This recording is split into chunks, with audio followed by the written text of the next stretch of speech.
King's Cross is a privatised public space with a daily average of 63,801.13 people. The government sold it for £371 million to help reduce the deficit and build economic security. The Red Caps are the privately paid group of people who reinforce the rules in King's Cross. We're the Red Caps, aren't we? Well, our job is to keep people safe, keep the environment clean and tidy, and just keep the place ticking along. There are security here 24 hours a day, every single day, Christmas, every day. The Red Caps are, they come across as nice people with I'm here to help, but they're as a form of security. Yeah. A form of private policing. Yeah. That's problematic. They're individually absolutely problematic. Yeah, no.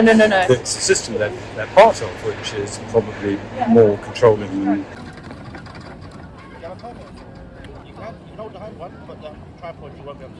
Rule number 1. The use of a tripod without a licence is prohibited. Rule number 2. No littering in the fountain or anywhere on the King's Cross estate. Rule number 3. No smoking in the non-smoking areas. Will these rules really enhance our safety, or are they limiting our freedom?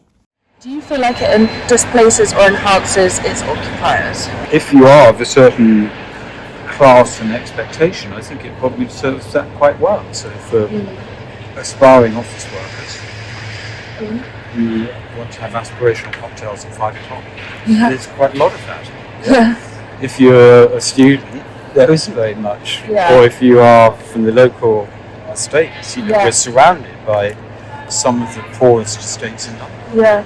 Bengal estate on that side and Somerstown on that side are very, very impoverished areas. Yeah. So they feel very displaced. Yeah. And when we had Somerstown Community Group in, they were critical of St Martin's for being like this kind of elitist. They called us Castle on the Hill. Oh, really? Which I find quite upsetting. Yeah. But it's good to hear. And they said, generally, they don't feel, the community doesn't feel at home within King's Cross. I think that there's a payoff, which is that so-called safety comes with also a restriction on personal freedom. Rule number 4. Only Waitrose branded water is allowed in this space.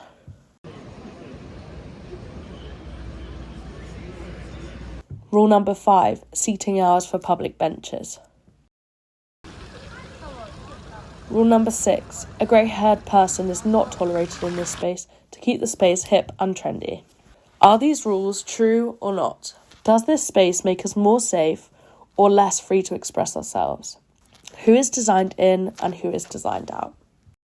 Who is affected by the privatisation of the space? The surrounding housing estates are pushed away from using the King's Cross estate due to money and the target audiences of the shops and businesses located there. There are also racial biases and socio-economic biases that lead to stereotyping and over-policing of the areas.